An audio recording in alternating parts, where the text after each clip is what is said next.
நாம் தேவ நல்லவர் என்பதை நாம் விசித்து பார்க்க வேண்டும். அல்லேலூயா, அல்லேலூயா. தேவ நல்லவர் என்பதை ருசித்து பார்க்கணும்னு சொன்னா நாம 3 காரியம் செய்யணும். அந்த காரியம் செய்யும் போதுதான் அவர் நல்லவர் என்பது நம்முடைய தேவன் நல்லவர் வெளிப்படுத்த முடியும்.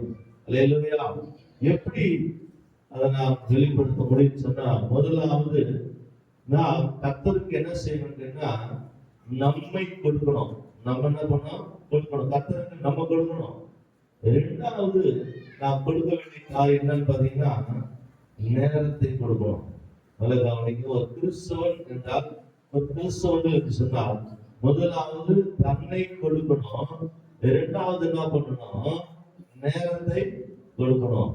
மூன்றாவது தன்னுடைய பலத்தினால் சம்பாதித்த பணத்திலிருந்து கர்த்தருக்கு கொடுக்கணும். 3 காரியத்தை நாம கொடுக்கணும் தேவனிடத்துல. இந்த 3 காரியங்களை கொடுக்கும் போதுதான் நம்முடைய வாழ்க்கையில ஆசீர்வாதங்கள் காணப்படும். அல்லது வருகிறதான சூழ்நிலை கர்த்தர் மாற்றுவார். நமக்கு எதிராக அல்லது நம்முடைய குடும்பத்துக்கு எதிராக, நம்முடைய வாழ்க்கைக்கு எதிராக வருகிற இந்த சூழ்நிலை மாறும். அப்படி மாற வேண்டும் என்று சொன்னால் நாம் என்ன செய்ய வேண்டும் என்று இந்த 3 காரியத்தில் நாம் உண்மையுள்ளவர்களாக இருக்கணும். அல்லேலூயா. உண்மையுள்ள மனுஷன் பரிபூர்ண ஆசீர்வாதங்களை பெறுவான். அல்லேலூயா. அப்ப நாம் தேவனுக்கு உண்மையா இருந்தோம்னால் கர்த்தர் நமக்கு உண்மையா இருப்பார். அல்லேலூயா. நல்ல கவனிக்க, இன்னைக்கு நிறைய பேருக்கு தெரியாத ஒன்று என்ன கேட்டீங்கன்னா, நாம உண்மையா இருந்தா கர்த்தர் உண்மையா இருப்பாரா, இல்லைன்னா அவர் உண்மையா இருக்க மாட்டாரா? அப்படிலாம் கிடையாது. அவர் எப்போதும் உண்மையா இருப்பார். ஆனா நாம தான் உண்மை இல்லாததுனால ஆசீர்வாதத்தை பெற்றுக் கொள்ள மாட்டார். நல்ல கவனிக்க, அவர் உண்மைதான், அவர் மாறவே மாட்டார். உண்மை உள்ள மனுஷன், உண்மை கர்த்தர், உண்மையா இருக்கிற அத்தனை பேரையும் கர்த்தர் ஆசீர்வதிப்பார். அப்போ நாம் அந்த உண்மையா இல்லாததுனால நாம் கர்த்தருடைய ஆசீர்வாதத்துக்கு நாம் பாத்திரவான் இல்லாத இருக்கிறோம். உண்மையா இருந்தோம்னா கர்த்தருடைய ஆசீர்வாதத்துக்கு நாம் என்னவா இருப்போம்? தகுதியா இருப்போம். அதற்கு நாம் விசேஷ பாத்திரவான் சகோதரியாக இருப்போம். இன்றைக்கு இந்த கால வேளையில நாம் கர்த்தருடைய வார்த்தை நாம் பார்க்க போகிறோம். இங்கே வேதம் சொல்கிறது, யாத்திராகமத்தின் புத்தகம் 2ஆம் அதிகாரம் 24ஆம் வசனத்தை நாம் வாசிக்கலாம். தேவன் அவர்கள் பெருமூச்சை கேட்டு தாம் ஆபிரகாமோடும் ஈசாக்கோடும் யாக்கோபோடும் செய்த உடன்படிக்கையை நினைவு கூர்ந்தார். அல்லேலூயா. வேதம் சொல்லுகிறது, தேவனாகிய கர்த்தர் அவருடைய பெருமூச்சை கேட்டு கர்த்தரை செய்தார், அவர்களுக்கு இறங்கி உதவி செய்தார். அல்லேலூயா. அவர்களுக்கு இறங்கி உதவி செய்தார். இன்றைக்கு இந்த நாளில விசேஷமாக பாஸ்டர் அம்மா ஹாஸ்பிட்டல்ல அட்மிட் பண்ணிருக்கும் போது நான் இப்படிதான் சொன்னேன், உன்னாண்டது எல்லாம் முடிவு செய்யறோம், நான் எங்க போய் வாங்குறது அப்படின்னு சொல்லி யோசிக்கும் போது கர்த்தரின் பெருமூச்சை கேட்டு வேண்டிய வேதனைகளை கேட்டு கர்த்தர் உதவிகளை அனுப்பினார். அல்லேலூயா. இந்த கால கர்த்தர் உதவிகளை அனுப்ப வல்லவராய் இருக்கிறார். எப்போது சொன்னால் நாம் தேவனுடைய சமூகத்துல நம்மை நாம் ஒப்பு கொடுக்கப்படும் போது. அல்லேலூயா. நாம் ஒப்பு கொடுக்கிற கிறிஸ்துவ வாழ்க்கை நம்மிடத்துல தேவன் எதிர்பார்க்கிறார். அந்த தேவன் எதிர்பார்க்கிற ஒன்றை நாம் பெற்றுக்கொள்ள வேண்டுமானால், நாம் எதிர்பார்க்கிற ஒன்று நமக்கு கிடைக்க வேண்டுமானால், அவர் விரும்புகிறதை நாம் செய்யும் போது கர்த்தர் நம்முடைய மன விருப்பத்தை கர்த்தர் செய்வார், நிறைவேற்றுவார். அல்லேலூயா. அப்ப மன விருப்பத்தை நிறைவேற்ற வேண்டுமானால் நாம் எப்படி நடந்து கொள்ள வேண்டும், தேவனுடைய சமூகத்துல எப்படி நாம் காணப்பட வேண்டும் என்று சொல்லி இன்றைக்கு நாம் நம்மை சரிபார்த்துக் கொள்ள விரும்புகிறோம். அல்லேலூயா. நாம் சரிபார்த்துக் கொள்ள போதுதான் நாம் நம்முடைய வாழ்க்கையை, நம்முடைய குடும்பத்தை சரிபார்க்க வேண்டுமானால் இன்றைக்கு நம்மால கூட அந்த வசனம் தான் நமக்கு செய்யணும். அல்லேலூயா. வசனமே நம்முடைய வாழ்க்கையில சரியை கொண்டு வரும். அப்போ முதலாவது இன்றைக்கு நாம் எங்கு இருக்கிறோம் என்பதை இன்றைக்கு நாம் சற்று நாம் ஆராய்ந்து பார்க்கிறோம். தேவ சகோதர சங்கீதத்துல சொல்றாரு, சங்கீதங்களின் புத்தகம் 1ஆம் அதிகாரம் 1ஆம் வசனத்தை நான் வாசிக்கலாம். துன்மார்க்கருடைய ஆலோசனை நடவாமலும் பாவிகளுடைய வழியில் இல்லாமலும்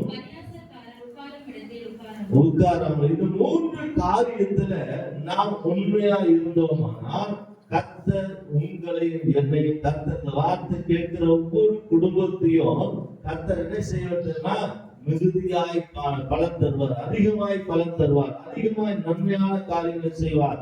ஏன்னு சொன்னா தேவன் விரும்புகிற ஒன்று, நீ எங்க இருக்கக்கூடாதா? துன்மார்க்கர் இருக்கிற இடத்துல நீ இருக்கக்கூடாது, பாவிகள் இருக்கிற இடத்துல இருக்கக்கூடாது, பரியாசக்காரர் இருக்கிற இடத்துல இருக்கார்கள். இந்த 3 காரியங்கள் கிறிஸ்துவ வாழ்க்கையில முக்கியமாய் இருக்க வேண்டிய ஒன்று. நாம் அப்படி இல்லாத இருப்போமானால் நிச்சயமாய் வேதம் சொல்லுகிறது. அதுல 3ஆம் வசனத்தை வாசிக்க, அவன் நீர்க்கால்களில் ஓரமாய் நடப்பட்டு தன் காலத்தில் தன் கனியை தந்து இலை உதிராதிருக்கிற மரத்தை போல் இருப்பார். அல்லேலூயா, அல்லேலூயா. பாத்தீங்களா எப்படி இருப்பாங்கன்னா, இந்த 3 காரியம் நீ செய்யல, நாம் செய்யலன்னா அது எப்படி இருக்குமா? நீர்க்கால்களில் ஓரமாய் நடப்பட்டு தன் காலத்தினவள் தன் கனியை தந்து. நீங்க பாத்தீங்கன்னா நிறைய விளைச்சல்லாம் நிறைய தானியம் எல்லாம் பண்றாங்க, அது நிறைய பலன் கொடுக்க மாட்டேது. ஏன்னா அது குறிப்பிட்ட நேரத்துல விளைச்சாதான் அது குறிப்பிட்ட பலன் கிடைக்கும். நீங்க பார்த்தா ஆடி மாசம் 18ஆம் தேதி என்ன பண்ண நெல் விதைப்பாங்க, அதுக்கப்புறம் அந்த நாட்டப்படி நடுவாங்க. ஆடி மாசம் பட்டம் அது தேடி விதை அப்படின்னு சொல்லுவாங்க. அப்போ இந்த ஒரு மாதத்துல வேர்க்கடலை போடணும், நெல் எள்ளு விதைக்கிற நேரத்துல எள்ளு விதைக்கிறோம். அப்ப எல்லாம் விதைச்சு அது அறுத்துட்டு போது நாம போய் நெல் விதைச்சா எள்ளு வச்சா வருமா? வராது. ஏன்னா அது நேரத்தில் விதைக்கும் போது நேரத்தில் அந்த பாரத்துல என்ன பண்ணோம்? கலன் பண்ணுவோம். நீங்க நல்லா வெயில் காயிற நல்லா பயங்கரமான அந்த சித்திர வெயில் நேரத்துல போய் விதை கிடைக்குமா? தண்ணியும் வராது, விதையும் கிடைக்காது, பலனும் கிடைக்காது. அப்ப நாம என்ன பண்றோம்? இந்த மாதிரி வெயில் நேரத்துல போய் விதைக்கிறோம், வெயில் நேரத்துல நாம் செய்யறோம், நல்ல பலன் கிடைக்குது. நாம் செய்ய வேண்டியது நீர்க்கால்கள் ஓரமாய் நடப்பட்டு தன் காலத்து தன் கனியை தந்து இலை உதிராகிற மரத்தை போல் இருப்பான். அவன் செய்வதெல்லாம் வாய்க்கும். யார் செய்யறது வாய்க்கும்? இந்த 3 காரியம். துன்மார்க்குடைய ஆலோசனை நடவாமல், பாவிகள் இல்லாமல், பரியாசர் உட்கார்ந்து இருக்கிற யாரு? நான். அல்லேலூயா. இப்படி இருக்கிற நான். மத்தவங்க சொல்லாதீங்க, ஐயோ அவங்களால நான் என் மனைவி, பிள்ளைங்க, அப்பா, அம்மா, அதெல்லாம் பிரச்சனை கிடையாது. நீங்க பாத்தீங்கன்னா நம்ம எல்லாரும் தப்பித்துக் கொள்ளுகிறோம். அந்த எப்போ ஆதாம் காலத்துல இருந்து வந்தது தப்பித்துக் கொள்ள. என் மனைவி கொண்டதுக்கு தான் நான் சாப்பிட்டேன் 2 பேரும் சொன்னாரு. அப்பயே சொல்லிக்கலாம், எந்த பழத்தை எத்தனால எங்க பறிச்ச கேட்டுக்கலாம், கேட்கல. அப்பயே அது இன்ன வரைக்கும் தொடர்ந்து வந்து இன்னைக்கு நாம என்ன பண்றோம்? எங்க வீட்டுக்காரர் சரியில்லை, எங்க மனைவி சரியில்லை, எங்க பிள்ளைங்க சரியில்லை, அவங்க சரியில்லை, இவங்க சரியில்லை, அதெல்லாம் பிரச்சனை கிடையாது. ஆனா யார சொன்ன? துன்மார்க்குடைய என்ன பண்ண ஆலோசனை? துன்மார்க்குடைய ஆலோசனை யார கேட்க வேண்டாம்னு சொன்னாரு? பக்கத்துல இருக்கிறவங்க சொன்னாரா? எதிர்ல இருக்கிறவங்க சொன்னாரா? இல்ல இவங்க அண்ணன், உங்க தம்பி துன்மார்க்குடைய ஆலோசனை நடத்துற இருக்கிறாரு, உங்க அக்கா துன்மார்க்குடைய ஆலோசனை நடத்துறாரு. படிக்கிற நான், படிக்கிற நீங்கள், படிக்கிற நாம், யார் படிக்கிறோம் அவங்களுக்கு தான். யார் படிச்சாலும் சரி, அவன் துன்மார்க்கே படிச்சாலும் பாதியே படிச்சாலும் அவனுக்கு தான். அவன் நல்ல மனசுலே படிச்சாலும் அவனை இன்னும் அதிகமா நன்மை வழி நடத்தப்பட வேண்டிய காரியத்துக்கள் கொண்டு போக வேண்டி செய்யும் போதுதான் சொல்றாரு, துன்மார்க்கனுடைய ஆலோசனையில என்ன பண்ணக்கூடாது?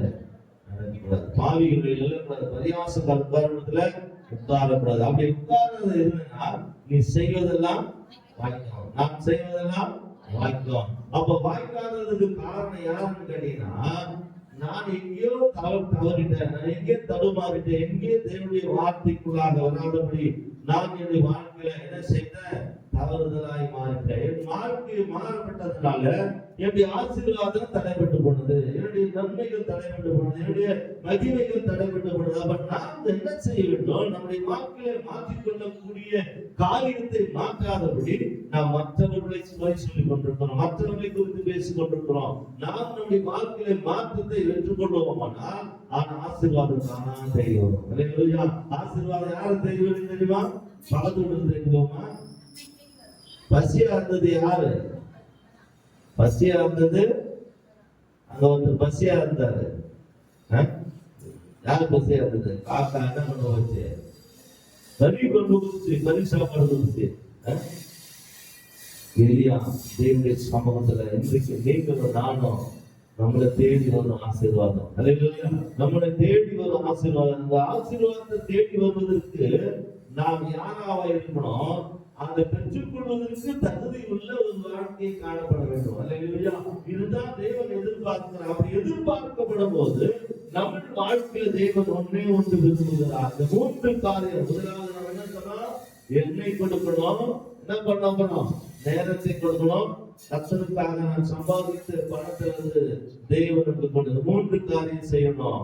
அடுத்து 3 காரியம் நான் செய்யக்கூடாது. என்ன பண்ணக்கூடாது? என்ன பண்ணக்கூடாது? துன்மார்க்கனுடைய ஆலோசனை கேட்கக்கூடாது, பாவி வழி நிற்கக்கூடாது, பரியாசக்காரத்துல உட்கார்ந்து 3 காரியம் நான் செய்யக்கூடாது. அந்த 3 காரியம் செய்யணும். இந்த 3 காரியம் செய்யக்கூடாது. இந்த 3 காரியம் செஞ்ச எனக்கு 3 காரியம் தான் நடக்கும். நீர்கால்கள் ஓரமாய் நடப்பட்டு தன் காலத்தில் தன் கனியை தருகிற மரமாய் மாறுவேன். அதுக்கப்புறம் என்ன நடக்கும் பார்த்தீங்கன்னா, இலை உதிராது இருக்கிற மரத்தை போல இருப்பேன். அடுத்த நாளைக்கும் காலத்து தன் கனியை கொடுத்து 20ஆம் வருடம் அவன் செய்வதெல்லாம் வாய்க்கும். 3 காரியம் நடக்கும். அப்ப என்ன பண்ணும்?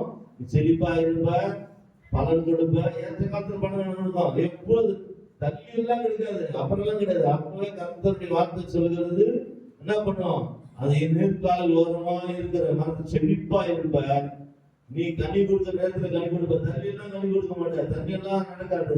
கர்த்தர் ஏற்ற கனி கொடுத்து உதவி செய்வார். நீ செய்வதெல்லாம் வாய்க்கும். அல்லேலூயா. நாம் செய்வதெல்லாம் வாய்க்கும். நாம் செய்யக்கூடாதது செய்தோமானால் நாம் ஏற்ற நேரத்தில் ஏற்ற வேலையில கனி கொடுக்க முடியாது. இப்பதான் படிக்கிற வயசு இல்ல, ஒரு 10 வருஷம் படிச்சுக்கிறேன். கல்யாணம் ஆகி 12 மணிக்கு அப்ப சின்ன பண்றது ஒண்ணுமே கிடையாது. இப்ப படிச்சாதான் அப்ப நம்ம வளர முடியும். படிக்க வேண்டிய வயசுல அல்லது வளர வேண்டிய நேரத்துல அல்லது கொண்டு செய்ய வேண்டிய நேரத்துல நாம் செய்யாததுனால நமக்கு என்ன நடக்குதுன்னு கேட்டீங்கன்னா, எல்லாமே தடையாய் காணப்படுகிறது. அல்லேலூயா. எனக்கு அன்பான சகோதரி, இந்த காலவெளியில நான் 3 காரியங்கள் செய்யக்கூடாது, 3 காரியங்கள் செய்யணும். இந்த 3 காரியங்கள் செய்யும் போது நம்முடைய வாழ்க்கையில 3 விதமான ஆசீர்வாதம். அல்லேலூயா. நீர்கால்கள் ஓரமா இருக்கிற ஆசீர்வாதம், அது செழிப்பா இருக்கிற ஆசீர்வாதம், அது என்ன பண்ணுது? செய்வதெல்லாம் வாய்க்கும், வாய்க்கிற ஆசீர்வாதம். இந்த 3 காரியங்களை இந்த காலவெளியில் நாம் பெற்றுக் கொள்வதற்கு நம்முடைய வாழ்க்கையில தேவன் எதிர்பார்க்கிற ஒன்று என்னவென்று சொல்லி பார்க்கும்போது பாருங்க, மத்தேயு சுவிசேஷம் 6ஆம் அதிகாரம் 33ஆம் வசனத்தை வாசிப்போம். மத்தேயு சுவிசேஷம் 6:33-34.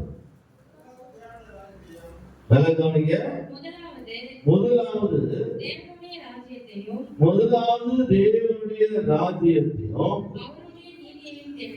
அவருடைய நீதியையும் தேடுதல், அப்பொழுது இவைகள் எல்லாம் சொன்னது கேட்டீங்களா? இப்ப நம்ம 3 காரியம் ஆசீர்வாதத்தை கேட்டோம். செழிப்பான ஆசீர்வாதம், அது எப்படிப்பட்ட 3 ஆசீர்வாதம் செய்வதெல்லாம் வாய்க்கும். எப்போதும் கனி கொடுக்கிற ஒரு மரமா இருக்கு. எப்ப ஏற்ற வேலை கனி கொடுக்கிற மரம். 3 காரியங்கள் இருக்குன்னா, முதல்ல 3 காரியத்தை நம்ம பார்த்தோம். என்ன பண்ணணும்? துன்மார்க்கனுடைய ஆலோசனை கேட்கக்கூடாது, நடக்கக்கூடாது, உட்காரக்கூடாது. அப்படி செய்யும் போது நேரத்தை கொடுக்கணும், நம்ம தன்னை கொடுக்கணும், தன்னுடைய வருமானத்திலிருந்து தேவனுடைய சமூகத்தில் கொடுக்கணும். இப்படி செய்யும் போது செய்வதெல்லாம் வாய்க்க நீர் பார்த்த தோட்டத்தை போல இருப்பார். இப்ப இதெல்லாம் பண்ண இதெல்லாம் செய்யணும்னா முதலாவது தேவனுடைய ராஜ்யத்தை தேடணும், அதெல்லாம் செய்ய முடியும். அல்லேலூயா. முதலாவது தேவனுடைய ராஜ்யத்தை தேடணும்னா நீ ஒன்னையும் கொடுக்க மாட்ட, தனிக்கே கொடுக்க மாட்ட, அடுத்து நேரத்தை கொடுக்க மாட்ட, துன்மார்க்க ஆலோசனைகளை தான் இருப்ப, பாவிகள் வழிகளை தான் இருப்ப, பரியாச காலத்துல தான் இருப்ப.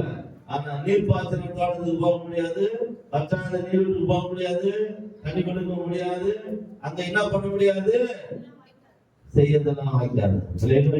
இப்ப செய்யறதெல்லாம் வாய்க்கணும். முதலாவது தேவனுடைய ராஜ்யத்தை நீதியும் வேண்டுங்கள், அப்போது உங்களுக்கு எவைகள் கொடுக்கப்படும், நீர்ப்பாய்ச்சலான அந்த இடத்துல இருக்கிற மரத்தை போல நீ செய்வதெல்லாம் வாய்க்கும். அந்த ஏற்ற வேலையில கனி கொடுக்கிற ஒரு காலம் வேதம் சொல்லுகிற கிருபான சகோதரே சொல்லுகிற இந்த காலங்களில தன்னுடைய வார்த்தை கேட்கிறவர்களாய் மாத்திரமில்ல, வார்த்தைக்கு நாம் என்ன பண்ணணும், அடிபணியணும்.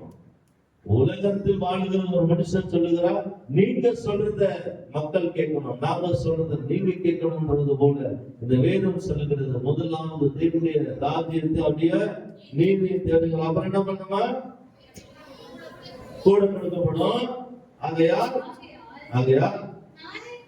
நாளைக்காக கவலைப்படாதீர்கள், நாளைய தினம் தன்னுடையவர்களுக்காக கவலைப்படும். அந்தந்த நாளுக்கு அவ்வளவுதான் சொன்னாரு. கவலை கொள்ளாதிருங்கள், கவலை கொள்ளாதிருங்கள். நாம் தேவ சமூகத்தில் கவலை கொள்ளாதிருக்க, கவலைப்படாதிருக்க நாம் தேவ சமூகத்தில் காணப்படும். கவலைப்படக்கூடாது. கவலைப்பட்ட ஒரு மழை கொண்டு வரைக்கவே முடியாது. தேவ சமூகத்தில் நாம் என்ன பண்ணுவோம், கவலைப்படுவதனால ஒரு மழை என்ன பண்ணுவோம், நம்மளால கூட்டவே முடியாது. ஏன் தெரியுமா, வேதம் சொல்லுகிறது, நீ இருக்க வேண்டிய இடத்துல இருக்கணும், செய்ய வேண்டிய காரியத்தை செய்யணும், செய்யக்கூடாத காரியத்தை செய்தீங்கன்னா என்ன பண்ணுவேன், கவலைப்பட்டு தான் இருப்பேன். ஆனா இன்றைக்கு நாம் நம்மை மாற்றினோம். முதலாவது தேவனுடைய ராஜ்யத்தை நீதி தேடும் போது கர்த்தருடைய வார்த்தை சொல்லுகிறது, ஆகாயத்து பறவைகளை பாருங்க, அது என்ன பண்ணுறதுல, என்ன பண்ணுது, ஆகாயத்து பறவைங்க எடுக்கிறது இல்ல, அறுக்கிறது இல்ல, சேர்த்து வைக்கிறது இல்ல. ஆனா காலையில் எழுந்து நம்ம ஊர்ல எனக்கு பசியா இருக்கிற சாப்பாடு கேட்குது, அது மட்டும் சொல்லிக்கும் போது, ஆனா அதுக்கு நாம கொடுக்குறோம் காலம் இருக்குது. ஆனா ஒரு பறவைகளுக்கு நாம கொடுக்குறோம். ஆனா கர்த்தர் நமக்கு கொடுக்கணும்னா நாம் செய்ய வேண்டிய காரியம் அந்தன்றைக்குரிய காரியத்தை அந்தன்றைக்குரிய கர்த்தர் கண்டிப்பா தருவார். இல்லையா? ஏன் கேட்டீங்கன்னா அது ஒரு நாள் வரும்போது நம்ம கேட்காது இல்ல. மரம் நட்டுறோம், அந்த மரத்துல அதுவும் எனக்கு தண்ணி ஊற்றுறது கேக்குது, எங்க நட்டு ஏன் நட்டுனா கேக்குது இல்ல, எதுவுமே கேட்காது. நாம தான் என்ன பண்றோம், அந்த மரத்துக்கு தண்ணி ஊத்துறோம், அந்த மரத்துக்கு டெய்லி காஞ்சிருமா நல்லா தண்ணி ஊத்தினே இருக்கிறோம். ஆனா மறைத்த வைத்தவர் இயேசுநாதர், இல்லையா? அது தண்ணி பாய்ச்ச தண்ணி ஊத்து தெரியும்.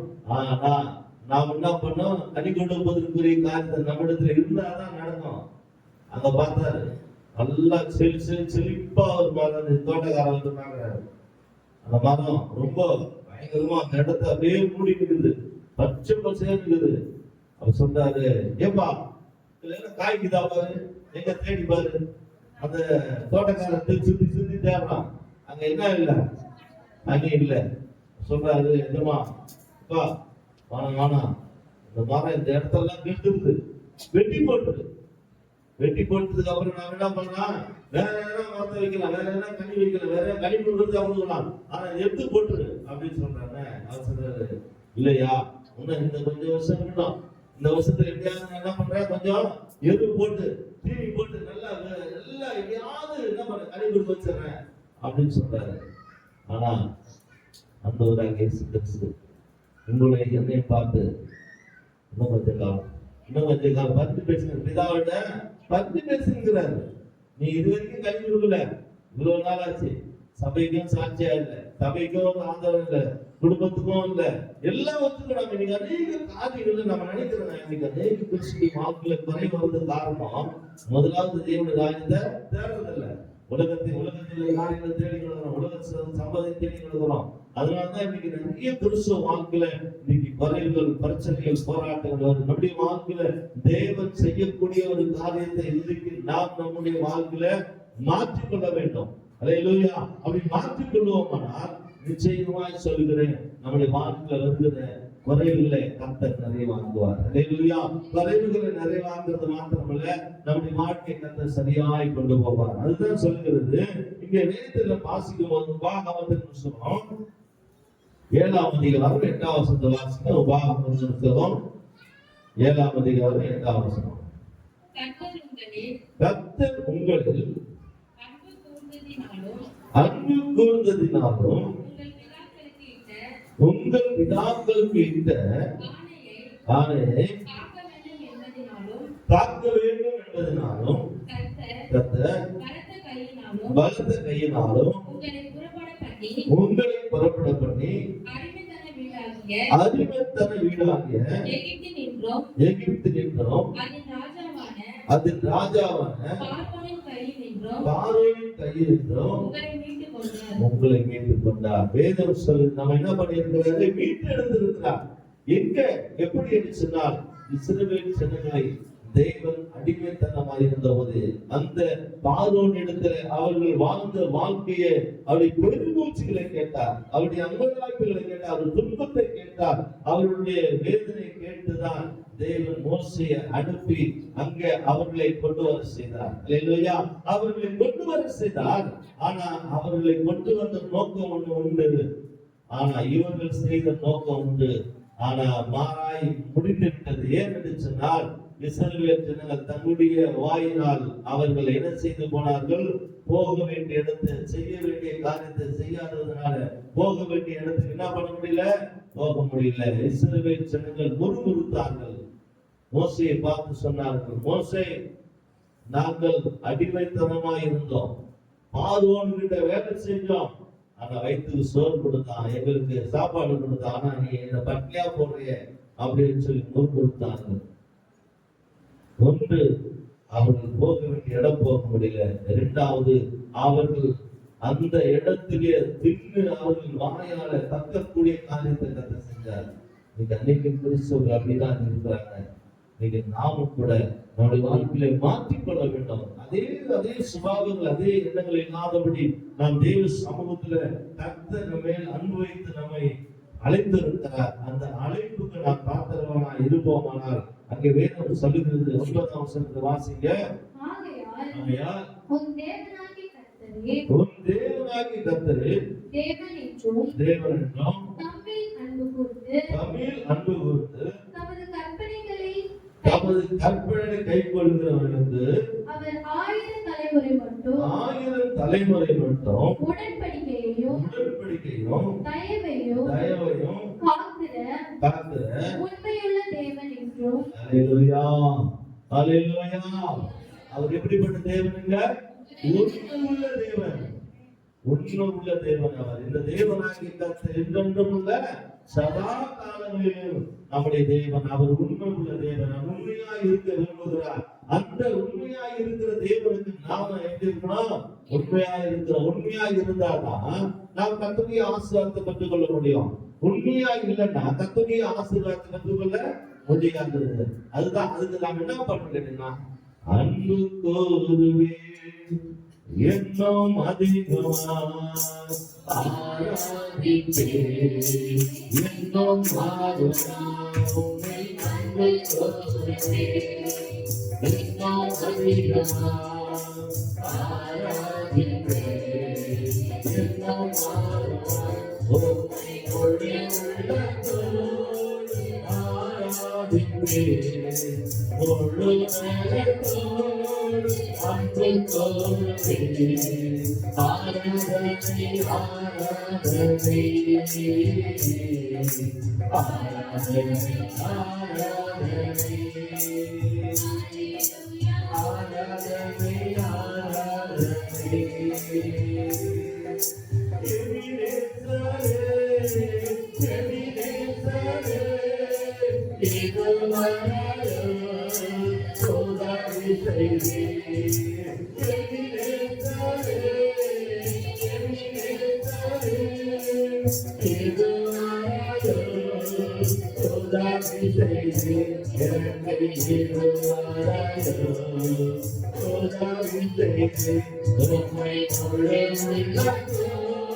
அன்பு தோன்றே ஆராதனை ஆராதனை ஆராதனை ஆராதனை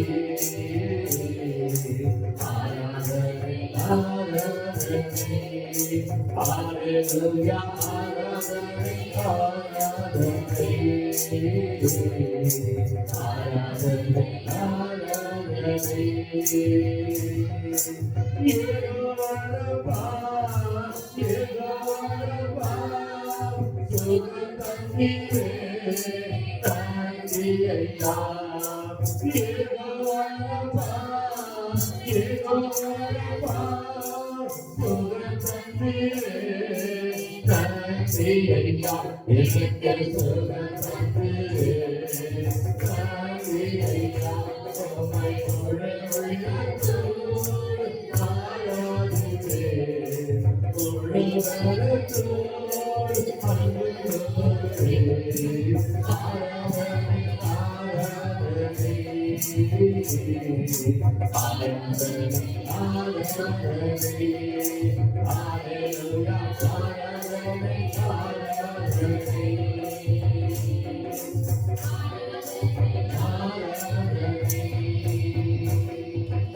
Hallelujah, hallelujah, hallelujah. கரங்களை தட்டி கர்த்தரை மகிமைப்படுத்த பக்கத்திலே ஆவியானவரை வார்த்தை சொல்கிறது. நாம் கர்த்தருக்கு இன்னும் அதிகமாய் அன்பு கூற வேண்டும். அதுதான் சொல்லுது. நான் அன்பு கூறுறதுனால என்ன நன்மை நடக்குதுன்னு கேட்டீங்கன்னா எனக்கு சுகம் தருகிறார். ஹல்லேலூயா. எனக்கு பலன் தருகிறார். அவரை நான் துதிப்பதனாலே அவரை நான் ஆராதிப்பதனால எனக்கு இன்னும் அதிகமான நாட்களை கூட்டி தருகிறார். ஹல்லேலூயா. அவரை நான் தேடுவதனால் துதிப்பதனால் அவரோடு கூட இருப்பதனால் எனக்கு நன்மை என்ன கிடைக்கிறது என்று சொன்னால் நான் என்னுடைய ஆயுசு நாட்களை பெருக பண்ணுகிறார். ஹல்லேலூயா. எனக்கு சுகம் தருகிறார். நமக்கு சுகத்தை தந்து தேவன் நடத்துகிறவராய் இருக்கிறார். இந்த காலங்களிலே கர்த்தருடைய சமூகத்திலே கடந்து வந்திருக்கிற அன்பான சகோதரனே சகோதரியே, இன்றைக்கு நாம் தேவ சமூகத்திலே கடந்து வந்திருக்கிற கர்த்தர் நல்லவர். ஹல்லேலூயா, ஹல்லேலூயா. நாம் தேவ சமூகத்திலே அவரிடத்தில் அன்பு கூறும்போது அவரோடு நாம் இருக்கும்போது வேதம் சொல்லுகிறது அவர் நமக்கு 3 காரியங்கள் நம்மிடத்தில் எதிர்பார்க்கிறார். நம்மிடத்தில் தேவன் எதிர்பார்க்கிற ஒன்று இன்றைக்கு நாம் தேவ சமூகத்துல இன்றைக்கு நாம் கர்த்தருடைய சமூகத்தை விட்டு நாம் நீங்காதபடி கர்த்தரோடு கூட தேவன் இருக்க நம்மை விரும்புகிறார். இன்றைக்கு ஒரு தீர்மானம் பண்ணி இப்ப கர்த்தருடைய வார்த்தை நாம் கேட்க போகிறோம். கர்த்தருடைய சமூகத்துல நாம் தேவன் நல்லவராக இருக்கிறார். நம்முடைய தேவனாகி கர்த்தர் நம்மை நடத்தும்படியாக இன்றைக்கு நாம் ஒப்பு கொடுப்போம். இப்போது நம்ம சகோதரர் கரங்களை தட்டி கர்த்தருடைய சமூகத்தை நாம்